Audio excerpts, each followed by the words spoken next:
It's been almost 4 months since President Trump announced his intention to end DACA. That's Barack Obama's program that hands out work permits to illegal immigrants who arrived in this country as minors. Since that time, lawmakers have been trying to hammer out a plan that would protect DACA beneficiaries from being deported. Now, trying to cut a deal is reasonable, but amnesty should only be given in return for real and long-term immigration reforms. Otherwise, will amount to yet another betrayal, the kind that voters have seen many times over the past 30 years, the kind that got Donald Trump elected in the first place, actually. America deserves real borders and policies that put American interests first, instead of an endless cycle of amnesty coupled with empty promises of future border enforcement at some point. And that's what we've had for a long time. United behind stricter immigration laws should not be a heavy lift for the Republican Party. For one thing, Americans want it. They want it badly. We know that because a new poll by Numbers USA asked likely voters how they felt about various aspects of our immigration policy. And the answers sounded a lot like a Trump campaign speech. Consider chain migration. 57% of likely voters said that if DACA beneficiaries get amnesty, they shouldn't be allowed to bring their family members here. Just 31% of voters disagreed with that. How about the diversity lottery? That's the program that selects 50,000 people every year to enter the United States, gives them visas. They're selected pretty much at random without regard to any qualifications, including English knowledge or job skills or cultural fit. 60% of voters said the diversity visa lottery ought to be abolished entirely. Only 29% supported it. And then there's E-Verify. That's the program that allows employers to check the legal status of people they're going to hire. 57% of likely voters say Congress should require E-Verify for all hiring so that employers can't claim ignorance when they hire illegals. Just 23% disagreed with that. And voters aren't just opposed to illegal immigration, by the way. A strong majority wants to cut all immigration, including legal, across the board. Currently, this country admits about 1 million legal immigrants a year. 60% of those asked said they'd like to cut that number in half, if not more. In political terms, those numbers are huge. Republicans would kill for that kind of support on other issues, all kinds of other issues.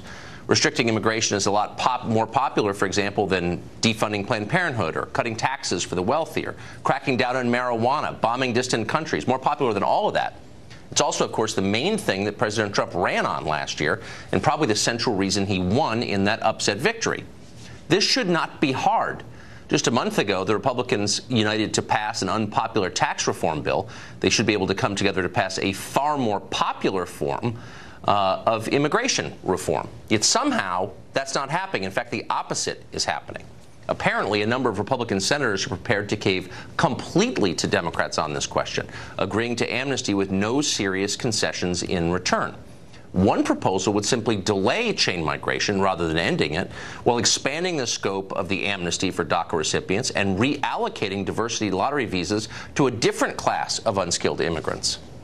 Not only would a deal like that hurt the country, voters have said very clearly again and again they don't want it. And this is a democracy after all, or at least it was. You have to listen to what voters want if you're a lawmaker. If you see that kind of deal come out of Congress, and you may, the Republican Party is done. It's over. It's toast. It'll be a short epitaph, too. Suicide. Congressman Sean Duffy is a Republican representing Wisconsin, and he joins us tonight. Congressman, thank you for coming on. Hey, Tucker, it's good to be with you. Happy New Year. Happy New Year. So these poll numbers are really striking to me because they show that the public is tougher on immigration, including legal immigration, even maybe than the current president was during the campaign. And I'm wondering if this news is filtered down to Republicans in the Congress who seem way more liberal on immigration than their voters. Well, listen, Tucker, I don't know that the Congress is actually that liberal. At least the Republicans aren't that liberal in Congress. Now, we do have some outliers that wouldn't mind having a DACA amnesty fix without any border security or any fix to chain migration. That's true. But a vast majority of Republicans in the Congress, we stand with President Trump. We want to fix the situation we have with the DACA kids. We think that's reasonable and fair. But in exchange for that, we want to secure a border. We want to build a wall. We want to fix chain migration. We want to fix the lottery system. So, and I got to tell you what, if Democrats don't start to negotiate fair fairly on this issue, there will be no deal for the DACA kids. So listen, I get your concern, but I got to tell you what, I sit inside our Republican conferences, and there's a great unity around this issue of fixing the root cause of the problem that continues to bring new people in who, Tucker, they just pack their bags and they decide to come into our country on their own, where we believe that Americans have a right to pick and choose who comes into our country. We want the people that graduate from MIT and Harvard that love America, or even the people that'll come and work up on our Wisconsin dairy farms, where those are jobs that our own people won't take. We need those kind of people who love to work and love our country, but we get to pick and choose them. You just don't get to pack a bag and come across the border and say you're going to be an American and get amnesty. I mean, pardon my skepticism. So the president runs this campaign that's different from the 17 other campaigns Republicans are running, really in one respect. He's tough on immigration. He says he wants to build a wall. We're a year in. Republicans have unified to pass an unpopular tax bill. They tried to get health care through. They've done all manner of things. They haven't actually gotten together to do that, the one thing he ran on. Why is that? So listen, I hate to get in the weeds with you, but you know that we could pass a funding bill for the wall in the House. But we can't pass that kind of bill in the Senate. Though Republicans control the Senate, they have this thing called the filibuster rule. You need 60 votes, which means 9 Democrats have to vote for that funding. That becomes very challenging for us. So I would love if Republicans could ram through a funding bill for the wall, but that's just not the reality of politics in the Senate. So we're going to have to leverage DACA in exchange for border security and other immigration reforms. That's just the way the Senate works. So, I mean, I don't like it, but that's the truth. So just to get to one of the key questions in that negotiation, chain migration.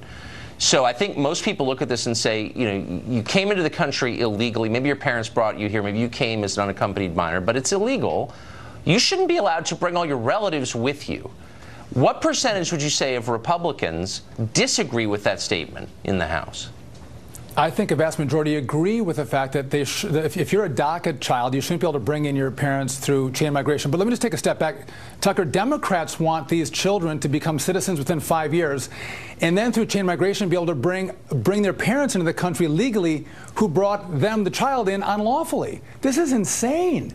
Listen, Republicans aren't going to stand for that. To your point, Republicans might not have run an immigration reform, but the poll numbers that you cited and the success of Donald Trump have made it very clear that we can have a stronger backbone and actually fight for immigration reform that works for the country.